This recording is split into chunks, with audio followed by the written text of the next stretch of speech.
Sonic the Hedgehog 3 is an excellent 2D platformer, released at a time when Sonic the Hedgehog just couldn't be topped. The game's US marketing push included tie-in deals with McDonald's, Lifesavers, and SpaghettiOs, with the game's release date on Groundhog Day of 1994 being dubbed Hedgehog Day. It was also the first Sonic game to include a pre-order bonus in the form of a music CD including tracks from Sonic Spinball and the US version of Sonic CD. In the UK, Right Said Fred released a Sonic-centric single and accompanying music video that reached number 55 on the charts. SEGA was putting their all into advertising their newest blockbuster game, but behind the scenes was a somewhat fractured and messy development that would result in the game being literally torn in two. Sonic 3 was developed almost entirely by the Japanese side of SEGA Technical Institute, per Yuji Naka's request, as he wished to avoid the international drama of Sonic 2's development. Around this time, SEGA had been working on a new 3D graphics chip to rival Nintendo's Super FX, which they called the SEGA Virtua processor. And Naka's team originally began work on making Sonic 3 into an isometric game. This would allow the team to take full advantage of 3D graphics, as well as address Naka's complaint of having to work on the same type of game over and over. But SEGA had to pull them away from this when it became evident the chip wouldn't even be ready for the public in time for Sonic 3's 1994 release, and so the team defaulted back to classic 2D platformer, development starting from scratch with only a flashy new title screen as a remnant of their 3D work.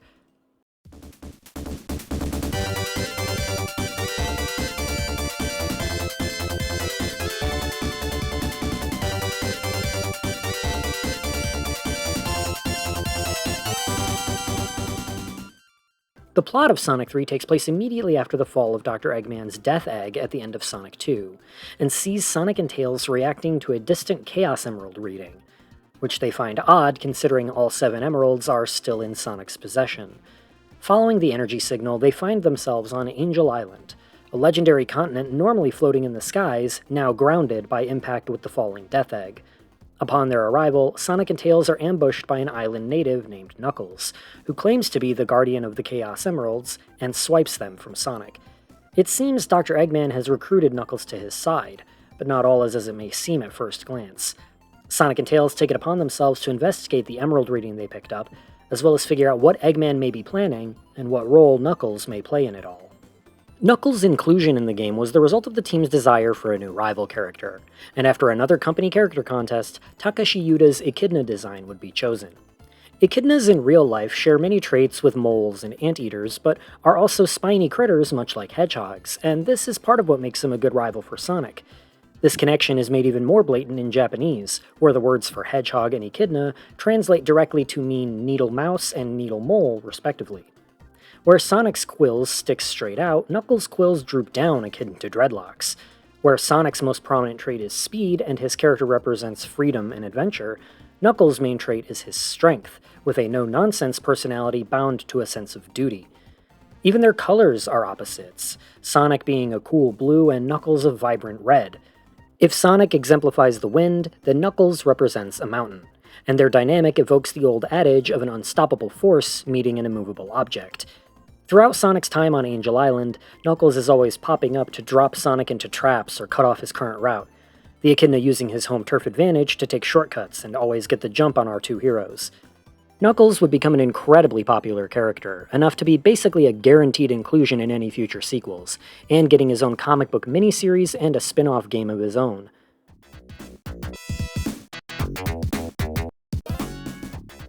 Graphically, Sonic 3 is a noticeable step up from the previous entry. Level graphics are more detailed, backgrounds have more depth and movement, and character sprites and animation have all been completely redone from scratch, with more detail in shading and lighting. Also, the level text and credits use the same font as Batman the Animated Series. Relevant? No. Funny? Yes. Levels are also larger and denser, and the transition from Act 1 to Act 2 is now seamless, as both acts are laid out onto the same map. Each zone also has little cinematic intros and outros to segue from one to the next, really helping the setting feel cohesive. While each zone finishes off with a fight against Eggman as per usual, each Act 1 now also sees a fight with some autonomous robot mini-boss, with Angel Island Zone and Marble Garden Zone being gradually torched or torn up by their mini-bosses as you make your way through. The Act 1 goal sign now falls from the sky upon the defeat of each mini-boss, Keeping this sign from hitting the ground will grant you additional points, and getting it to land on specific spots on the ground can unearth hidden goodies like rings and power-ups. Loading up the game, you'll first notice Sonic 3 features a save system with multiple available files, as well as the option to play as either Sonic or Tails. Both characters now have unique movesets. Tails can actually fly now, and while Sonic Chaos may have done this first, it's much improved here. It's activated with a simple double jump instead of from a standstill, and also carries his forward momentum. His tails can even double as a method of attack while they're spinning, which is actually required for one of his boss fights. Sonic's double jump is a split-second shield that deflects minor projectiles and increases his attack range. Replacing the standard shield power-up from the previous games are 3 new elemental-themed power-ups that each protect from their appropriate hazard types. Flame shields protect you from fire and earth-based attacks, bubble shields deflect small projectiles and allow you to breathe underwater, and thunder shields protect you from electrical hazards as well as draw in any nearby rings. And given that the flame and thunder shields disappear when submerged into water, it's important to know which shields are best for each given situation. If you're playing as Sonic, these shields also replace his standard insta-shield ability with their own unique attacks: a fiery forward dash, a bouncing ball, or a literal double jump. All of these enhance Sonic's possible movement options to make him the more dynamic playable character in terms of mobility.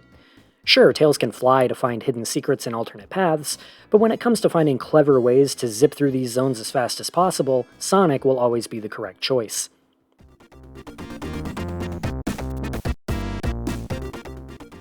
Levels are larger with more spectacle, but also cut down quite a bit on interconnecting pathways in favor of more exclusive character-specific routes. You'll be seeing a lot more bottlenecks and straightaways this time around, a lot more verticality, a lot more zigzagging right to left to right again, which can lead to levels that go on far longer than what we've been used to with this franchise so far. Levels in Sonic 1 or 2 usually don't last any longer than 2 or 3 minutes, whereas that seems to be the minimum playtime for casual runs of many of Sonic 3's zones. There are also plenty more interactables and gimmicks here: swinging vines and breakable boulders in Angel Island Zone, hovering platforms, pulleys, and rising pillars in Marble Garden Zone, drawbridges, zip lines, elevators, and spinning corkscrews in Launch Base Zone. There's a lot going on this time around, and while most do add proper challenge, a few are clearly just there for spectacle and can feel a bit like padding. The 2 levels that are probably most reserved with this kind of stuff are Ice Cap and Hydro City Zone, which is probably why those 2 levels stand out as my favorites. And yes, I'll be saying Hydro City, not Hydrocity. I'm sorry if you have a problem with that. I've taken my stance on this Sonic version of the GIF versus GIF debate, and I'm sticking to it. Ice Cap starts with a snowboarding set piece that's essentially just a glorified cutscene, but it's exciting in its own way, and the rest of the level to follow is all pure running and jumping goodness. Hydro City might just be my favorite classic Sonic level, period. Most water levels I end up just kind of tolerating, but this is one that I actually legitimately love, and seeing Sonic hydroplane across a body of water was the coolest shit I had ever seen when I was a kid. Carnival Night, though, is the bane of my existence in Sonic 3. It's not the worst level I've ever played or anything, but it just goes on forever with no real way to speed things up. No shortcuts, no alternate paths you can take to shave off your time. It's just a slog. Not to mention it has probably the most infamous and poorly implemented obstacle in any of the 2D games. Partway through Act 2, you're locked in a dead-end room with one of these spinning barrels suspended above a hole in the floor. While you have already interacted with these barrels leading up to this point, it was always purely as a platform, and they usually moved on preset patterns. A few of them remained stationary and would react to your jumping on them, but with this particular barrel, no method of jumping can clear enough space to get through that hole in the floor. I remember being absolutely stumped by this as a kid, even getting a time over here once or twice. It was my earliest memory of gamer rage. The actual solution is vague and yet overly simplistic at the same time. You hold up when the barrel moves up, and down when the barrel moves down, to make it move further and further in each direction. That's it. There's no way to avoid this room, and the game expects you to intuit how this barrel works without properly demonstrating or signposting that to the player. It's not clever, it's not fun, it's not even a cool set piece. It's a rare case of legitimately bad level design from a series of games that up until now have been fairly intuitive. This barrel of doom has become an infamous topic of discussion in the fandom, and being stuck in this room is an almost universal experience for fans who played this game prior to the days of game FAQs. Even our favorite petty asshole, Yuji Naka, apologized for its inclusion, so it must be bad.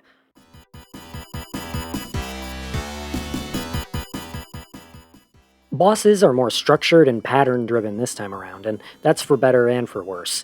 Some are great, like the battle in Marble Garden, where Tails airlifts Sonic to get him in position to hit Eggman in his flying Eggmobile. And this airlift technique is also something that can be done in standard gameplay, by the way, assuming you have a second player. Hydro City's boss gives you several possible methods of attack, from using bombs to launch yourself high, using the geyser he conjures as a platform, or just waiting things out for him to come to you.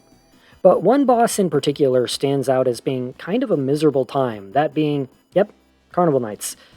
Safely defeating this boss without taking damage is a tedious and time-consuming process, and given that it takes place at the end of a level that's already gone on several minutes too long, it isn't uncommon to get dangerously close to your 10-minute time limit in the process. The game's final boss, though, is both a real challenge and quite tense, and his grab move can even harm Super Sonic, and I'm gonna ignore that this is very likely just a glitch.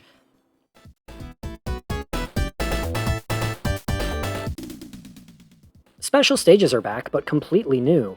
Rather than requiring 50 rings or passing a checkpoint, giant rings are hidden throughout the various acts that transport you to the special stage. Of the classic titles, this is many people's preferred entry method for special stages, myself included. Not predicating access to the emeralds on the player's ring count may remove some of the challenge, sure, but it opens up avenues for exploration in a game that otherwise can seem very linear. And upon collecting all the emeralds, the giant rings don't disappear, but rather reward the player with 50 rings each. The special stages themselves take place on checkered 3D globes occupied by patterned groups of spheres. The primary goal of each stage is to change all the blue spheres to red by touching them, without touching any red spheres in the process. This is all that's needed to acquire the Chaos Emerald, but there's also a secondary goal of collecting every ring. Some rings are out in the open, but for the most part you'll need to turn blue spheres into rings by circling clusters of them with red spheres. Rings add to your score and grant continue upon collecting 50, and managing to get a perfect by collecting every ring will grant the player an extra life as well. I feel like those should probably be flipped, but whatever. These special stages are a lot more built for puzzle solving and memorization than the more action-oriented stages of Sonic 1, 2, and CD. Players need to find an ideal path to collect spheres and rings while minimizing risk of failure, but the longer the player spends in the stage, the faster it gradually becomes, making things more frantic as you draw things out. I do find these stages a bit more repetitive and tedious than some of their peers. Going into each stage blind usually results in the player stumbling and tumbling as they struggle to learn the layout, but memorizing each stage just turns them into boring, mechanically executed procedure on repeat runs. I definitely prefer these over Sonic 1's special stages at least, but I ultimately still enjoy Sonic 2's and Sonic CD's more. This time, in addition to the special stages, are supplemental bonus stages, accessed via the Sonic 2 method of carrying 50 rings to any checkpoint. These stages truly are a bonus, serving no long-term purpose, but allowing the player some chances to acquire additional rings, power-ups, and extra lives through this bouncing gumball machine. With this combination of longer levels, bonus stages, supersonic, and strategic moveset and shield usage, we have the first Sonic game where finishing levels with excessive ring counts and even no damage runs are easily achievable. There are enough special stages hidden in the first two levels to get Supersonic before Marble Garden Zone, and bonus stages cancel Supersonic and his associated ring drain while also offering the player a chance to get their preferred shield for the current situation. Using this combination of exploits, finishing stages with triple-digit ring counts can become a regular occurrence. It's how I learned that you actually aren't rewarded any extra lives past your first 200 rings, a total that would have been basically unthinkable in previous games, but is more than doable here if you know what you're doing.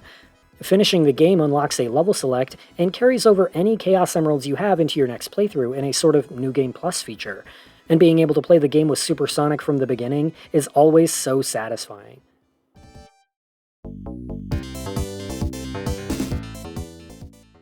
Much like with Sonic 2, there is a multiplayer mode, but it's been somewhat streamlined here. The graphics have been reduced to miniatures to prevent the occasional slowdown of the previous game's mode, and rather than racing to the end of stages from the main campaign, there are instead new 5-lap courses designed specifically for 2-player mode. Honestly, it does feel like a step down. Sonic 2's multiplayer had the benefit of using the base game's intricate level layouts to allow for a lot of variation in gameplay. But here, the race courses are essentially just straight lines with very rudimentary obstacles to overcome and almost no platforming to speak of. These races can be over in less than a minute on average. There's just not much going on here. And of all the praises I've heard people heap onto Sonic 3, I've never once heard people gushing over this mode. It feels incredibly tacked on.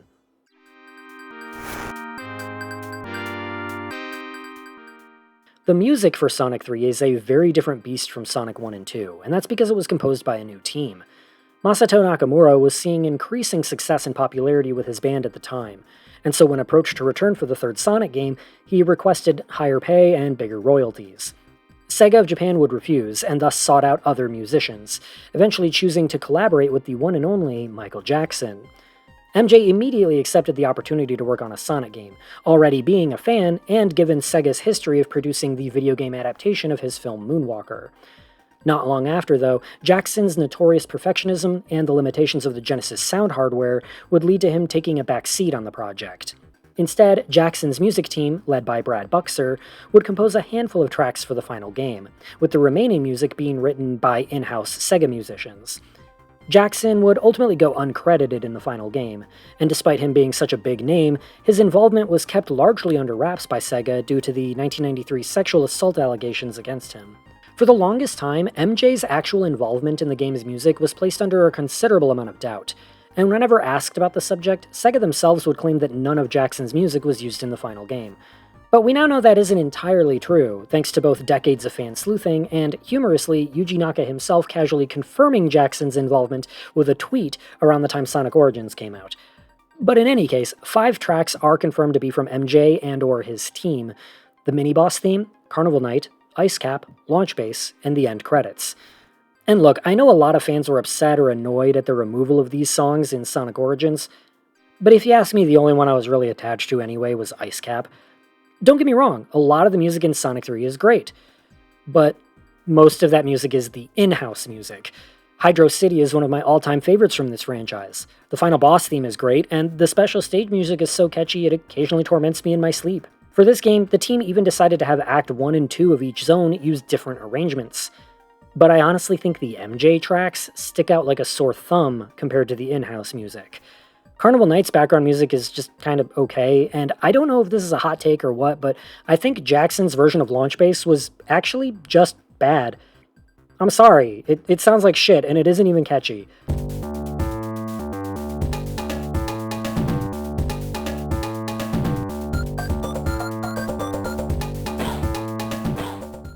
Also, the game really could have benefited from having a unique supersonic theme like Sonic 2 did.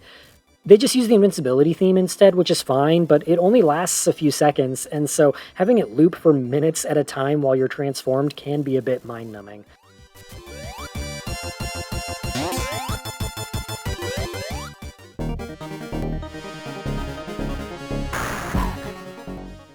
That aside, Sonic 3 is still an excellent 2D platformer. But for those of us who played the game back in 1994, we couldn't help but notice how anticlimactic it all felt. Yeah, the final boss did have a somewhat appropriate amount of dramatics, and Sonic did stop the Death Egg from relaunching, but the ending seems so abrupt, and the game only has half the number of levels that Sonic 2 did.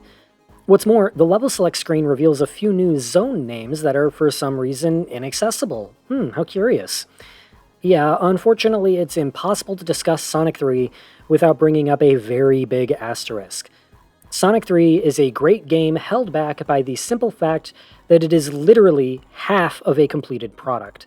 While some have claimed that SEGA slicing the game down the middle was the result of an obligation with licensors to have the game out by February, interviews with the staff revealed that this decision was actually made before the first build had even been finished.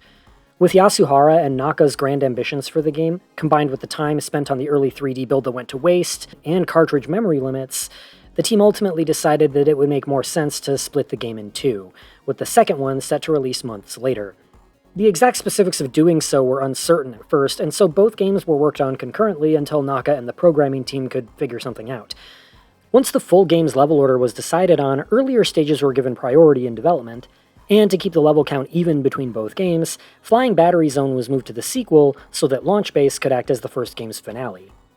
While they've tried to justify this over and over through the years, it's always seemed a bit scummy to make people pay twice for access to one full game, but these days I guess that would just be business as usual, huh?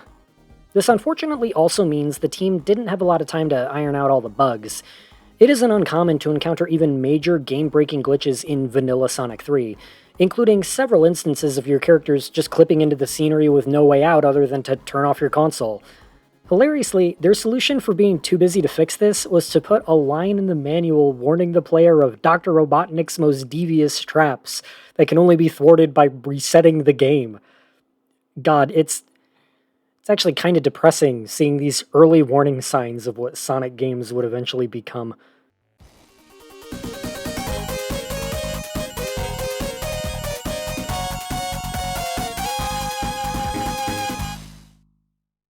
About a month after Sonic 3, Sonic Drift released for the Game Gear exclusively in Japan.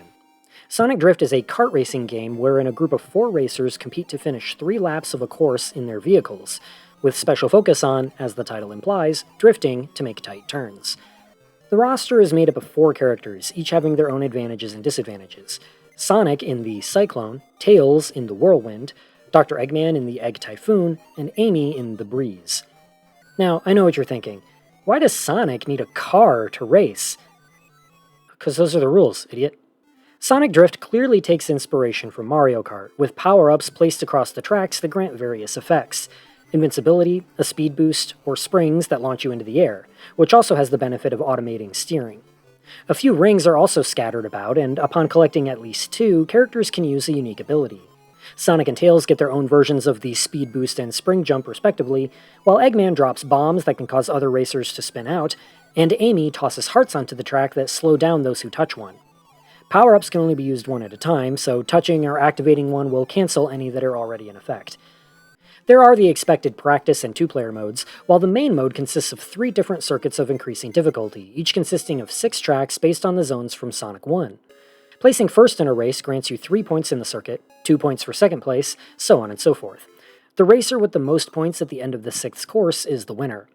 Beating the red circuit, the hardest one, gives you a little ending sequence for each character, which are cute but nothing to really write home about. But Amy's is my favorite. Sonic Drift is a short game without a lot of content, about as much as the original F-Zero, if you don't count F-Zero's baffling lack of a multiplayer mode. Unlike F-Zero though, Sonic Drift is pathetically easy. CPU players will never use nor pick up any power-ups, meaning if you're trying even a little bit, you'll be able to maintain a lead through most of the races, even on the highest difficulty. In fact, it's believed that this lack of content and low difficulty are the main reasons why the game didn't receive international releases. The game just wasn't very good, I'm afraid. It's cute, it's harmless, it's not aggressively terrible or anything, but it's completely forgettable and totally skippable.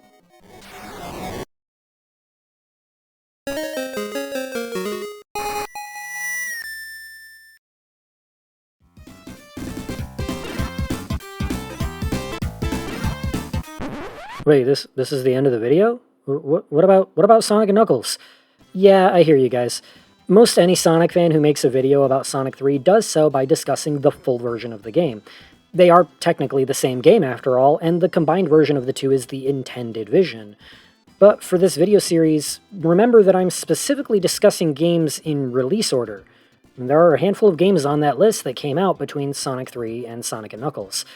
So think of it this way, you're getting the authentic gamer from 1994 experience by having to wait a few months. But I have a secret for you guys.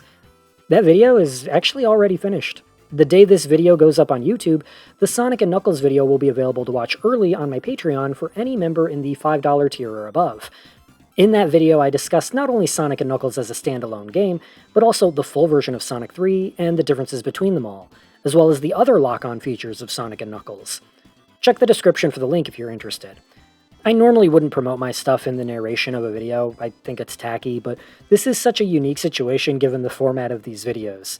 I really struggled on how to tackle Sonic 3 and Knuckles in this video series, and this is just what I eventually settled on. Seriously, up until the moment I wrote this script, I had people asking me, are you gonna do this as 2 videos or 1? And my answer was always, I don't fucking know, dude. You know what? If SEGA can split one thing in half for the sake of making some extra money, why can't I?